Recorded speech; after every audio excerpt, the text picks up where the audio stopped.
Upholding the law, I'm LIlley with TheRebel.Media.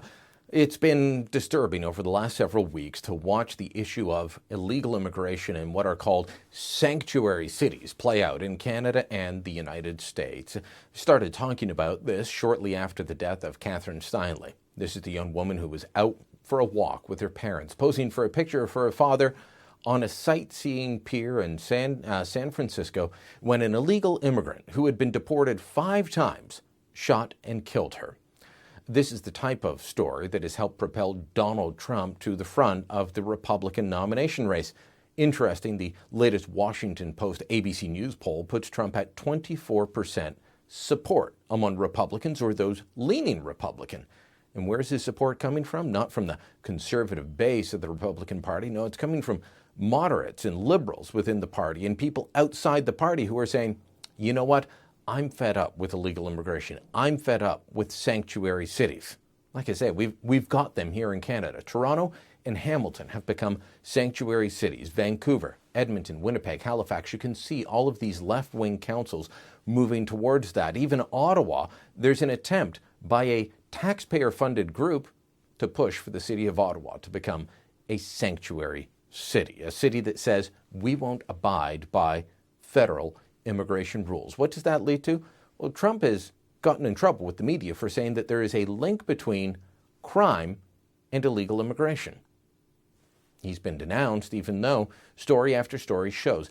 Let me bring you this one of 2 Dominican nationals, this one appearing in the Boston Herald. Dominican Republic nationals Wilton Lara Calamon and Jose Lara-Meija were arrested on drug charges by police investigating the shooting death of Myrta Rivera, 41. The Lawrence nurse was killed in her sleep by a gunshot fired through the ceiling from an upstairs apartment where both men lived. One had already been kicked out of the country, the other arrested for coming into the country illegally. Neither one of them deported. They weren't kicked out at all.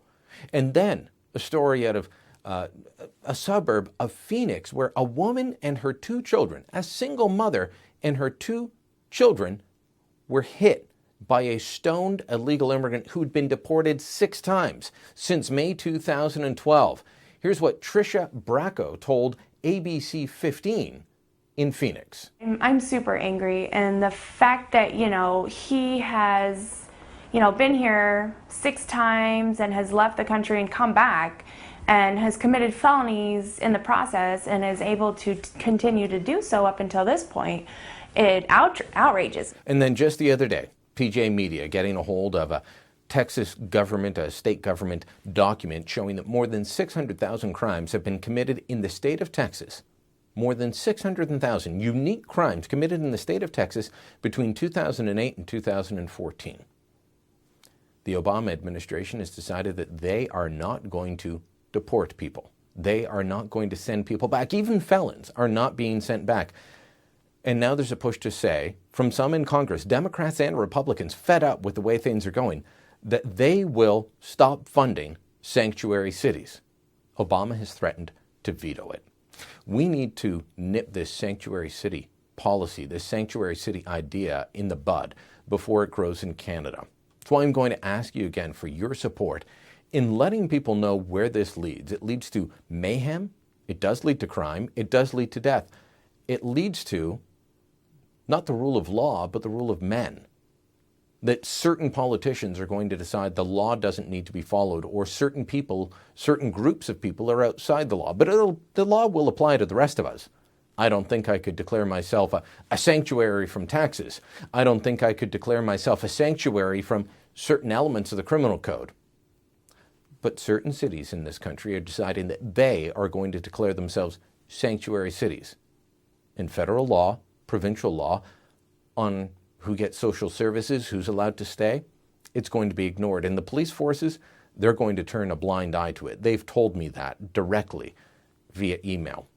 So I need you to step up. I need you to sign a petition. Doesn't matter what part of the country you live in, because this may be just in Toronto and Hamilton right now, but it will spread.